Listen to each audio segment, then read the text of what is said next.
السلام عليكم ورحمة الله وبركاته. الحمد لله حمدا كثيرا طيبا مباركا فيه، والصلاة والسلام على رسول الله وعلى آله وصحبه ومن والاه. أما بعد.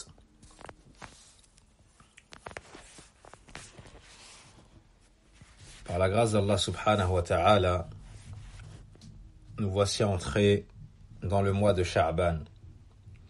Le mois de Sha'ban est le 8e mois de l'année lunaire. C'est donc le mois qui précède le mois de Ramadan, le meilleur mois de l'année durant lequel un des grands piliers de l'islam nous a été légiféré, le jeûne du mois de Ramadan. Allah subhanahu wa ta'ala nous dit dans son noble livre وَرَبُّكَ يَخْلُقُ مَا يَشَاءُ وَيَخْتَارُ. Dans Surat al-Qasas, Allah tabaraka wa ta'ala nous dit sur la traduction des sens de ce verset: et ton Seigneur crée ce qu'il veut et choisit. Et parmi ce qu'Allah azza wa jal a décidé de choisir, de favoriser, d'élever et de spécifier, il y a le mois de Sha'ban. Il y a le mois de Sha'ban. En effet, il a légiféré à son noble prophète et messager sallallahu alayhi wa sallam le fait de beaucoup le jeûner.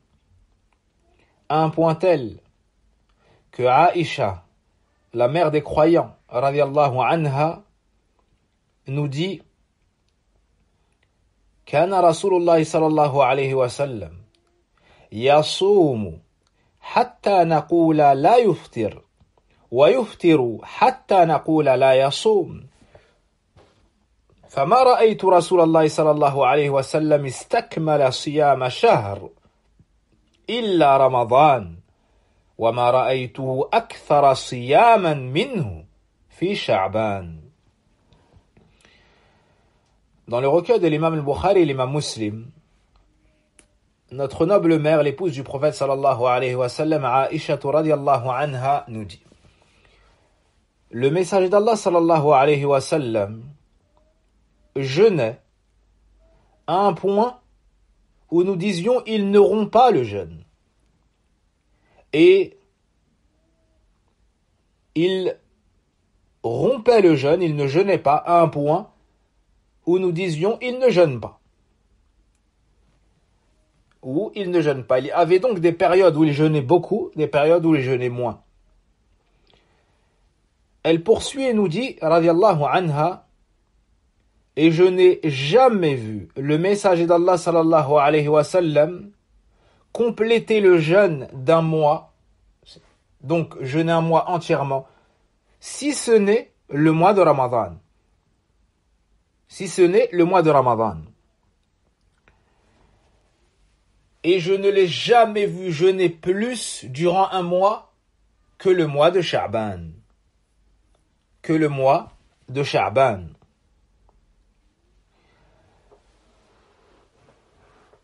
On tire de ce hadith que parmi les adorations par lesquelles on se rapproche d'Allah subhanahu wa ta'ala, notre Seigneur, il y a le jeûne. C'est un acte aimé d'Allah tabaraka wa ta'ala, qui a été valorisé par le prophète sallallahu alayhi wa sallam, qui a été appliqué par les serviteurs vertueux d'Allah subhanahu wa ta'ala. On tire également de ce hadith que le mois durant lequel le prophète alayhi salatu wa sallam jeûnait le plus en dehors du mois de Ramadan est le mois de Sha'ban. Fait donc partie de la sunna du prophète alayhi salatu wa sallam le fait de beaucoup jeûner dans le mois de Sha'ban. Et voici 5 nuits, à peu près 5 nuits na'am, qui se sont écoulées de ce mois.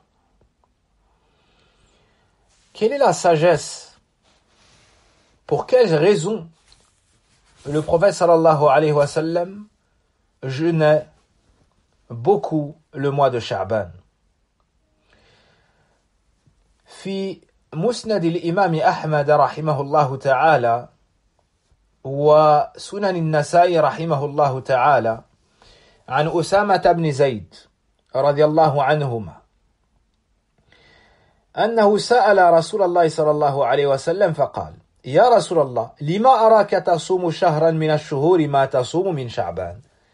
Usama ibn Zayd, le bien-aimé fils du bien-aimé du messager d'Allah sallallahu alayhi wa sallam dit: Ô messager d'Allah, pourquoi je te vois jeûner dans le mois de Sha'ban ce que je ne te vois pas jeûner dans les autres mois? Il lui dit: ذلك شهر يغفل الناس عنه بين رجب ورمضان. Ceci est un mois durant lequel les gens sont insouciants, sont distraits, car il se trouve entre le mois de Rajab et le mois de Ramadan. وهو شهر ترفع فيه الأعمال إلى رب العالمين فأحب أن يرفع عملي وأنا صائم. Et c'est un mois durant lequel les œuvres sont élevées au Seigneur des mondes. J'aime donc que mes œuvres soient élevées alors que je suis en état de jeûne. Alors que je suis en état de jeûne. Voici la raison pour laquelle le prophète alayhi salatu wassalam jeûnait beaucoup pendant le mois de Sha'ban. C'est un mois qui se trouve entre deux mois immensifiés par les gens, le mois de Rajab et le mois de Ramadan. Ils auront donc tendance à être distraits entre les deux, à savoir dans le mois de Sha'ban. Et l'adoration accomplie dans un moment où les gens sont distraits, dans un moment où les gens sont préoccupés par autre chose, est plus méritoire et plus louable auprès d'Allah tabaraka wa ta'ala. La deuxième raison, c'est un mois durant lequel les actions sont présentées à Allah, le Seigneur des mondes. Ainsi, le prophète alayhi salatu wassalam aimait que ces actions soient présentées à Allah tabaraka wa ta'ala en état de jeûne.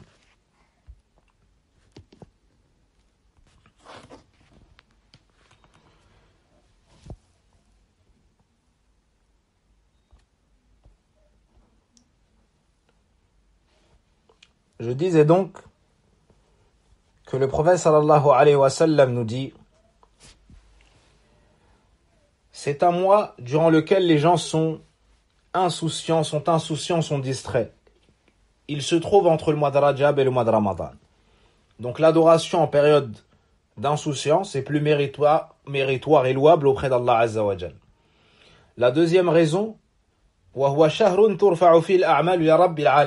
un mois durant lequel les œuvres sont élevées au Seigneur des mondes. Voici la voix du prophète sallallahu alayhi wa sallam.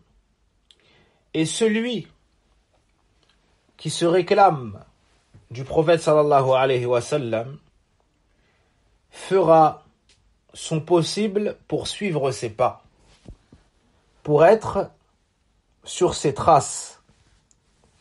Et la voie du prophète alayhi salatu wassalam dans le mois de Sha'ban est le fait de beaucoup jeûner. Est le fait de beaucoup jeûner.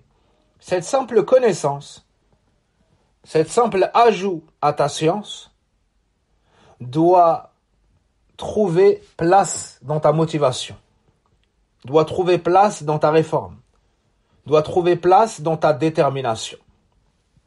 Car le croyant a pour exemple, pour imam, pour guide, pour éducateur, pour prophète, messager bien-aimé, Muhammad sallallahu alayhi wa sallam.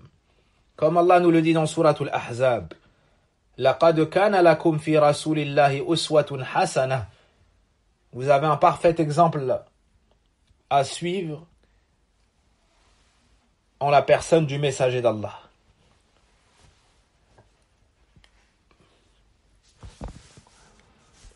C'est donc celui qu'on prend pour exemple dans l'adoration.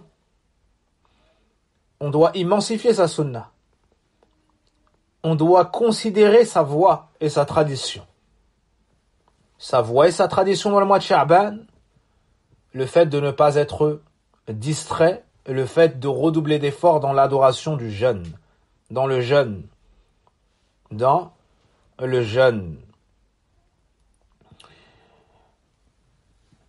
Malheureusement, beaucoup font des efforts, mais ne trouvent pas de récompense, car ils ne font pas en conformité, en concordance avec la sunna du prophète alayhi salatu wassalam. Ils se rapprochent d'Allah Azza wa Jal ou tentent de le faire dans le mois de Sha'ban, mais avec des actions qu'il n'a pas légiférées, avec des veillées qu'il n'a pas commandées, avec des lectures et des récitations qu'il n'a pas ordonnées. Le tout en se basant sur des hadiths qui pour la plupart sont inventés ou faibles. C'est ainsi qu'il se détourne de la sunna du prophète sallallahu alayhi wa sallam. Or, pour que l'acte d'adoration soit agréé et accepté chez Allah, il y a deux conditions. La première, la sincérité, l'ikhlas ou l'il-ma'boud, agir sincèrement pour Allah Azza wa Jal, seul sans associé. Et la deuxième condition, c'est al-mutaba'atu lir-rasoul, le suivi du messager sallallahu alayhi wa sallam. Les innovations sont tellement répandues dans le mois de Sha'ban que certains imams de l'islam ont écrit pour avertir la communauté contre ce mal, à l'image de l'imam Abdul Aziz ibn Abdillah ibn Baz rahimahullahu ta'ala, qui a un livre sur le sujet, les innovations et les nouveautés à la moitié du mois de Sha'ban. Certains fêtent la nuit qui marque la moitié du mois de Sha'ban et spécifient son jour en jeûne, en état de jeûne. Or, tout le mois, hormis les 2 derniers jours du mois de Sha'ban, sont des jours de jeûne. Pourquoi spécifier la moitié du mois? Pourquoi spécifier la moitié du mois? Pourquoi penser qu'il y a une singularité dans ce jour? Pourquoi fêter cette nuit qui marque la moitié du mois? Les mérites à ce sujet sont faibles ou inventés. Sont faibles ou inventés. Ibn Rajab al-Hanbali rahimahullah ta'ala, après avoir mentionné le hadith de Usama ibn Zayd, c'est un mois durant lequel les gens sont distraits entre Rajab et Ramadan, et c'est un mois durant lequel les œuvres sont élevées au Seigneur des mondes, et j'aime à ce que mes œuvres soient élevées en état de jeûne. Ibn Rajab rahimahullah ta'ala, cet illustre savant, nous dit, de ce hadith, il y a des leçons à tirer. Il nous dit que c'est un mois durant lequel les gens sont insouciants entre Rajab et Ramadan. Ici, on attire notre attention sur le fait que ces 2 mois, Rajab et Ramadan, sont immenses. Sont immenses. Alors les gens leur accordent beaucoup d'importance. Quant à Rajab, c'est un mois sacré. Quant à Ramadan, c'est le mois du jeûne. Ainsi, les gens se préoccupent beaucoup de ces 2 mois. Mais Sha'ban étant au milieu, les gens en sont distraits. Et là, on entre dans ce qu'on appelle fiqh zaman, la compréhension du temps. C'est-à-dire que dans chaque moment, dans certaines nuits, dans certaines journées, dans certains mois, il y a des spécificités, des singularités que le croyant doit rechercher. Mais il doit être très rigoureux quant à son agissement qu'en conformité avec la sunna du prophète alayhi salatu wassalam, pas selon les passions, ni les on-dit, ni les innovations. Allah Azza wa Jal, comme nous le disions plus tôt, a béni certains moments plus que d'autres, a élevé certains endroits plus que d'autres, certaines personnes plus que d'autres.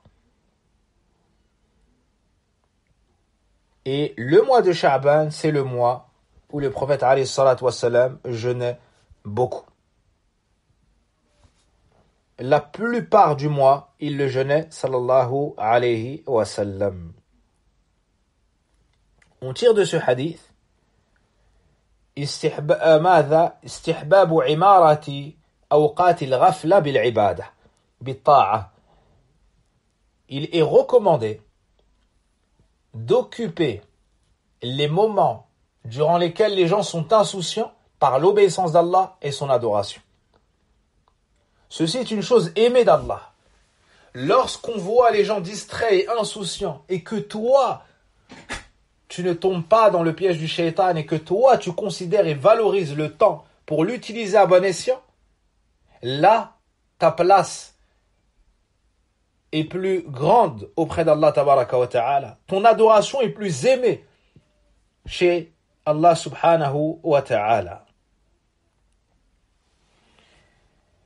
Et d'adorer Allah dans ces temps de distraction ou bien d'insouciance, en plus de ce que nous venons de citer, comporte des sagesses et des mérites particuliers, comme irfa'un nawafil, comme le fait de cacher son acte d'adoration recommandé. En jeûnant Ramadan, tout le monde sait que tu jeûnes à Ramadan, du moins pense que tu jeûnes à Ramadan, suppose que tu jeûnes à Ramadan en tant que croyant. Mais dans le mois de Sha'ban, lorsque tu jeûnes alors que les gens sont distraits, ton action sera cachée entre toi et Allah Azza wa Jal. Peut-être que la personne la plus proche de toi ne sait même pas que tu as jeûné ce jour. Donc c'est l'action qui sera la plus sincère, la plus cachée entre toi et ton Créateur, Tabaraka wa Ta'ala. Et le jeûne, à la base, c'est ce lien secret entre Allah et entre le serviteur et son Seigneur. Entre le serviteur et son Seigneur. Comme l'ont expliqué certains savants dans l'explication du hadith, فَإِنَّهُ لِي, sauf le jeûne, il est pour moi, et c'est moi qui le rétribuerai. Certains ont dit que l'ostentation n'entre pas dans le jeûne. C'est un lien solide entre le serviteur et son Seigneur, dû à la sincérité. C'est très rare que la personne tombe dans l'ostentation du jeûne.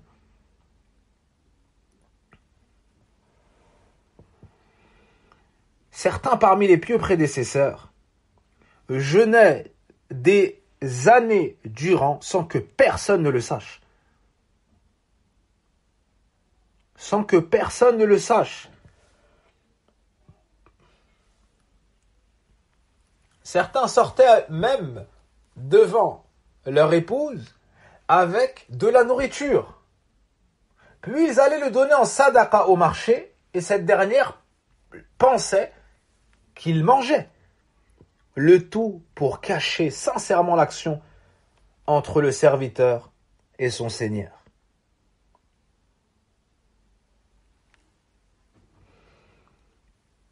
Les pieux prédécesseurs n'aimaient pas qu'on sache qu'ils jeûnent. Les jours de jeûne, ils ne voulaient pas laisser entrevoir la fatigue et autres signes. Ainsi, certains s'embellisaient, certains se coiffaient, certains faisaient attention à leur apparence en jour de jeûne.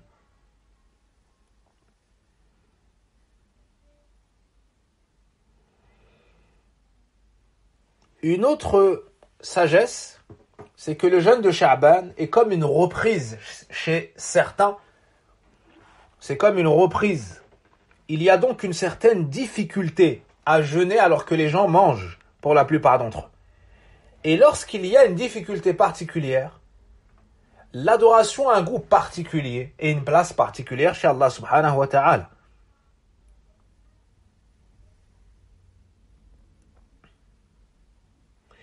Et le fait d'être réveillé alors que les gens dorment, le fait de donner alors que les gens retiennent, le fait de faire alors que les gens sont inactifs,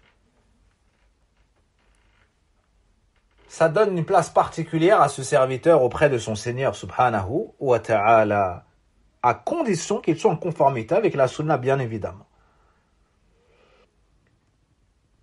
Cette personne revivifie la sunna du prophète alayhi salatu wassalam. Cette personne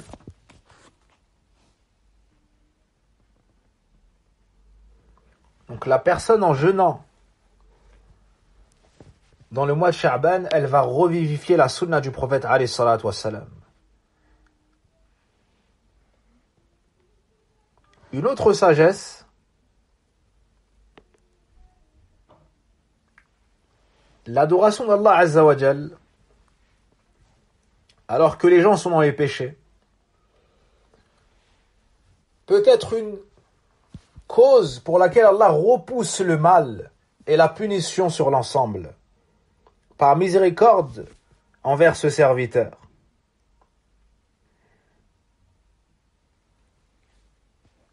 Concernant l'élévation des bonnes œuvres à Allah subhanahu wa ta'ala, ceci a lieu de plusieurs manières dans différents moments.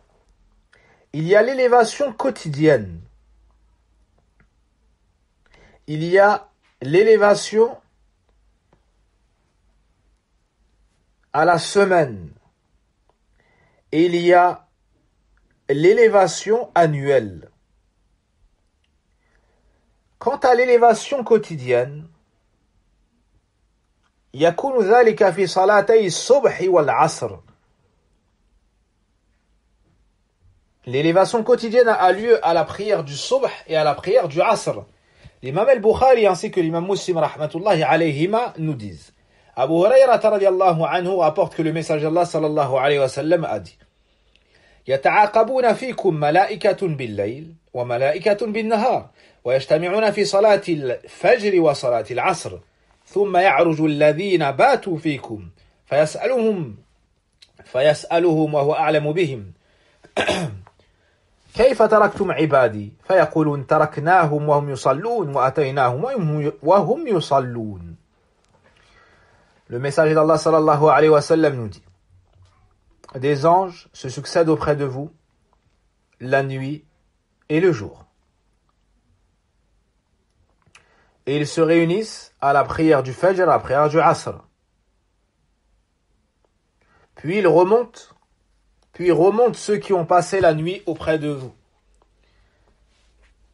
Et on leur demande, alors qu'il est plus savant, Allah Azza wa Jalla leur demande bien qu'ils soient plus savants: comment avez-vous laissé mes serviteurs? Ils répondent: nous les avons laissés alors qu'ils priaient, et nous leur sommes venus alors qu'ils priaient. Là, on expose les œuvres des serviteurs à Allah Azza wa Jal chaque jour. Un second degré, on les expose à la semaine, c'est-à-dire une fois par semaine. C'est le jeudi. Car le prophète sallallahu alayhi wa sallam nous dit, comme le rapporte l'imam Ahmed rahimahullah ta'ala, Abu Hurayra dit: سمعت رسول الله صلى الله عليه وسلم قال إن أعمال بني آدم تعرض كل خميس. Le prophète sallallahu alayhi wa sallam nous dit que les actions du fils de Adam sont exposées chaque jeudi, Laylat al-Jumu'ah, la nuit du vendredi. فلا يقبل عمل قاطع الرحم. Et on n'accepte pas l'action de celui qui a coupé les liens de parenté. Et on n'accepte pas l'action de celui qui a coupé les liens de parenté. Et il y a le hadith où le prophète sallam a été questionné sur le jeûne du lundi. Il a dit c'est un jour dans lequel je suis né, un jour dans lequel je suis né, et il a mentionné le jeudi également. Le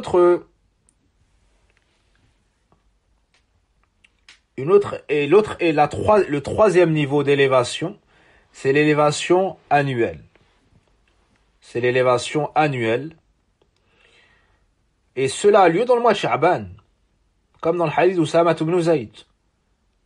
هذا يعني وهو شهر ترفع فيه الأعمال إلى رب العالمين. C'est un mois durant lequel les œuvres sont élevées au Seigneur des mondes.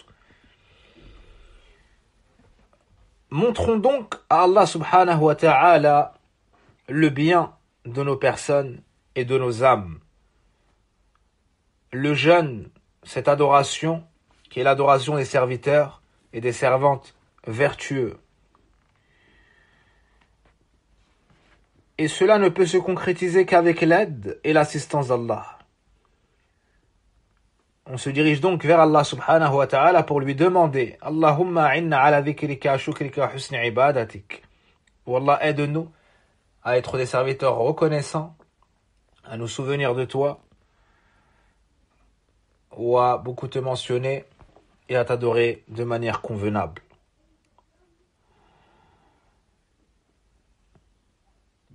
Les gens, dans les moments d'insouciance, dans les moments de distraction, sont préoccupés par les habitudes, sont préoccupés par les passions, d'autres par les péchés. Afan Allah wa iyyakum min dhalik. Mais les serviteurs vertueux, eux, se rappellent ce pourquoi Allah les a créés, se rappellent la sagesse de leur présence parmi l'humanité. Et leur but, c'est d'obtenir l'agrément de celui qui les a créés, tabaraka wa ta'ala. Car ils savent qu'un jour ils vont mourir, et avec eux, rien n'emporter. Et rien ne les suivra le jour où ils seront dans leur tombe esselés, si ce n'est leur famille, leurs biens et ce qu'ils ont œuvré. Deux choses reviendront, une seule restera. Reviendra la famille et les biens. Et restera ce qu'ils ont fait, ce qu'ils ont œuvré. Ainsi, si le serviteur fait preuve d'endurance dans ce bas monde, il se réjouira dans sa tombe. Il se réjouira le jour de la résurrection. Il se réjouira lors du jugement. Il se réjouira lors de la remise des livres, des feuillets. Il se réjouira suite à la traversée du Sirat. Il se réjouira à la porte du paradis d'être derrière le prophète alayhi salatu wassalam. Enfin, il se réjouira en entrant au paradis. Nas'alullah subhanahu wa ta'ala وهو أكرم الأكرمين وهو الجواد الرحيم أن يدخلنا أجمعين الجنة. Une autre sagesse, comme nous le dit Ibn Rajab rahimahullah ta'ala, du jeûne du mois de Sha'ban, c'est que le jeûne du mois de Sha'ban كتمرين على صيام رمضان لئلا يدخل في صوم رمضان على مشقة وكلفة. Le fait de jeûner beaucoup dans le mois de Sha'ban est comme un entraînement pour accueillir le mois de Ramadan, afin de ne pas commencer le jeûne du mois de Ramadan avec difficulté. Car les premiers jours de jeûne sont lourds pour le cœur, sont difficiles pour le corps, pour l'âme. Mais après un certain temps, il y a une adaptation. Tu peux ainsi plus te concentrer sur ton adoration et oublier quelque peu ta faim. Le serviteur sera dans le mois Sha'ban, dans le délice du jeûne. Et entrera dans le mois de Ramadan avec le plaisir, le désir, le goût de cette adoration. Avec force, il entrera dans le mois de Ramadan, avec vivacité, avec vigueur. Ainsi, le mois de Sha'ban est comme al-muqaddimah li Ramadan. C'est comme une introduction au jeûne de Ramadan qui nous a été légiféré. Et c'est pour cela que les pieux prédécesseurs en faisaient de même pour ce qui est de la lecture du Coran. Ils en faisaient de même pour ce qui était de la lecture du Coran. Habib ibn Abi Thabit disait, lors de l'entrée du mois de Sha'ban, Hada shahrul qurra. Voici le mois des lecteurs. Voici le mois des lecteurs. Et Amr ibn Qais, une fois le mois de Sha'ban entré, il fermait son magasin وَتَفَرَّغَ لِقِرَاءَةِ الْقُرْآنِ et se concentrait sur la lecture du Coran.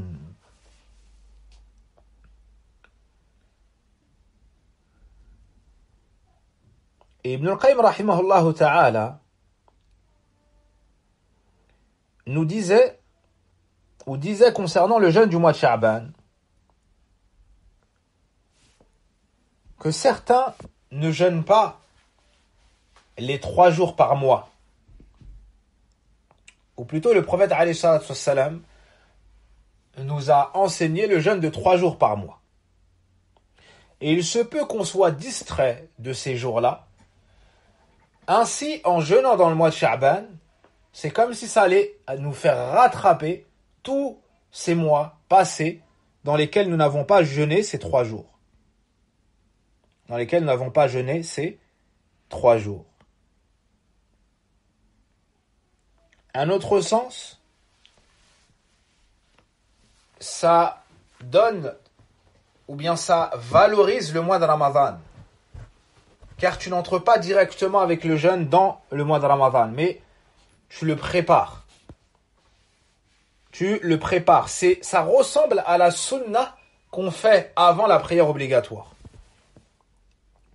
Pour immensifier la prière obligatoire. Et un autre sens que nous avons déjà mentionné, c'est parce que c'est un moment où les actes se sont élevés chez Allah subhanahu wa ta'ala. Donc voici quelques textes et quelques sagesses. Certains disent que le prophète alayhi salatu wassalam jeûnait Sha'ban entièrement. Or, Aïcha radiallahu anha dit qu'elle ne l'a jamais vu jeûner un mois entièrement, si ce n'est le mois de Ramadan. Aussi, elle nous dit qu'il jeûnait la plupart du mois de Sha'ban. Et si on trouve des textes qui disent tout le mois de Sha'ban, c'est dans le sens la plupart, comme c'est venu dans les autres textes.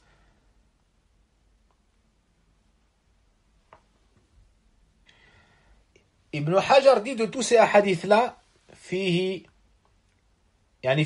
الحديث دليل على فضل الصوم في شعبان. Sur le premier hadith qu'on a mentionné de Aïcha radiallahu anha, dans ce hadith il y a la preuve du mérite du jeûne dans le mois de Sha'ban.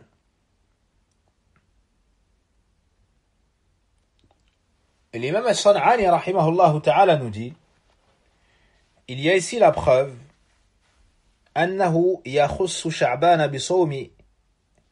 بصوم أكثر من غيره. Il y a la preuve que le prophète alayhi salatu wassalam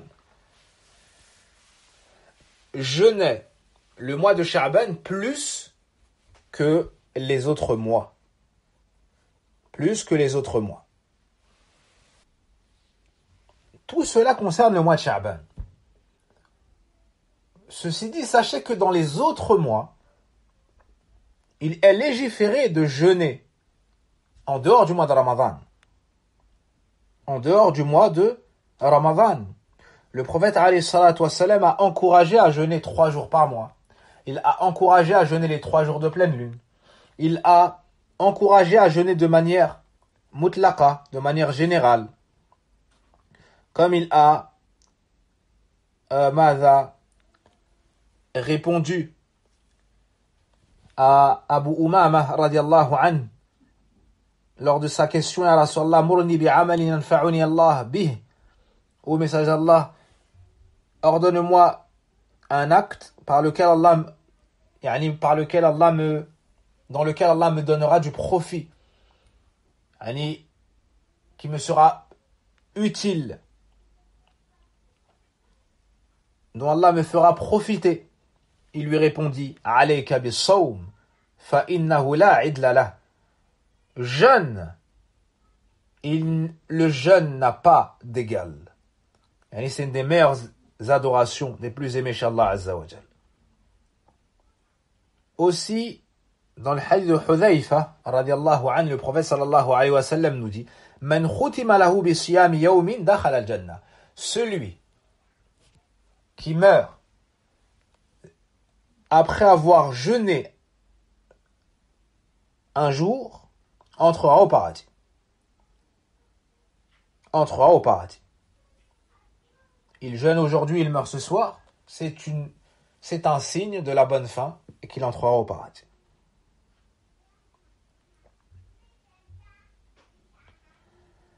L'imam al-Munawi, en expliquant, dit même s'il décède durant sa journée de jeûne, il décède en état de jeûne ou après avoir rompu le jeûne, celui-ci entrera au paradis ma'a as-sabiqin al-awwalin. Il y a le célèbre hadith: As-siyam wal-Qur'an yashfa'ani lil-'abdi yawm al-qiyamah. يقول الصيام أي رب منعته الطعام والشهوة فشفعني فيه. الحديث.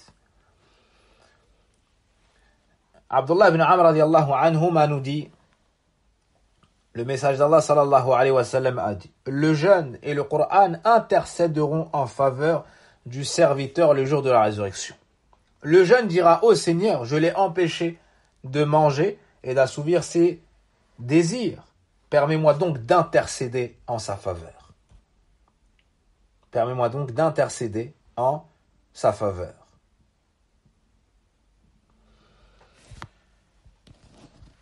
Après avoir entendu ces textes,